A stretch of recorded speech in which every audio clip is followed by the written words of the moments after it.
ইনস্টাগ্রামের পোস্ট আপনি কিভাবে শুধুমাত্র অনলি মি করবেন আজকে আপনাদেরকে দেখিয়ে দেবো।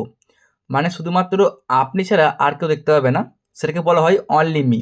তো এটা আপনি কিভাবে করবেন চলুন বন্ধুরা আজকে আপনাদেরকে দেখিয়ে দিচ্ছি। তো অনেকেই চান যে শুধু আমি অনলি মি করব, মানে আমি ছাড়া আর কেউ দেখতে পাবে না। তো এটা করার জন্য সর্বপ্রথমে আপনাকে চলে আসতে হবে আপনার ইনস্টাগ্রাম অ্যাপে। আমি এখান থেকে ক্লিক করে অন করলাম ইনস্টাগ্রামটাকে অন করার পরে আপনি দেখতে পাচ্ছেন নিচে শো করছে প্রোফাইলটা, এখানে ক্লিক করবেন। এখন এখান থেকে আপনার পোস্ট আপনি সিলেক্ট করুন, মানে কোনটা চাইছেন যে শুধুমাত্র আপনি ছাড়া আর কেউ দেখতে পাবে না। তো মনে করুন যে আমি এটাকে সিলেক্ট করলাম, এটাকে আমি অনলি মি করব। আচ্ছা, এটাকে ক্লিক করে অন করার পরে থ্রি ডটে আপনি ক্লিক করবেন। এভাবে থ্রি ডটে ক্লিক করার পরে এই যে আর্কাইভ দেখতে পাচ্ছেন এখানটা আপনি ক্লিক করে দেবেন। এখানে ক্লিক করার পর কিন্তু এখান থেকে কিন্তু আপনার ভিডিওটা চলে যাবে, মানে যে কোনো পোস্ট হতে পারে, সেটা কিন্তু এখানে থাকবে না। আমি দেখাই, দেখুন এখানে কিন্তু সেই পোস্টটা আর নেই, এটা কিন্তু চলে গেছে।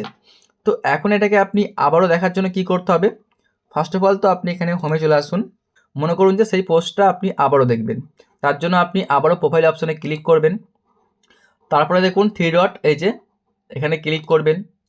এখান থেকে আপনি খুঁজে নেবেন আর্কাইভ, এখানে ক্লিক করবেন। এখানে ক্লিক করার পরে আপনার সামনে এই পোস্টগুলো শো না করতেও পারে, মানে যেগুলো আপনি আর্কাইভ করলেন। কারণ কি, এখানে হয়তো আপনার এরকমটা থাকতে পারে, তার জন্য দেখবেন যে কোনো কিছু নেই। তো সিম্পলি আপনি এখানে ক্লিক করে এটাকে পোস্ট, এই যে পোস্ট আর্কাইভ, এখানে ক্লিক করবেন। এখন দেখতে পাবেন যে আপনি কোন কোন পোস্টগুলোকে আর্কাইভ করেছেন। এখন সিম্পলি আপনি এখানে ক্লিক করে এটাকে আবারও দেখতে পারবেন। তো এভাবেই কিন্তু ইনস্টাগ্রামের যে কোনো পোস্টকে অনলি মি করা যায়।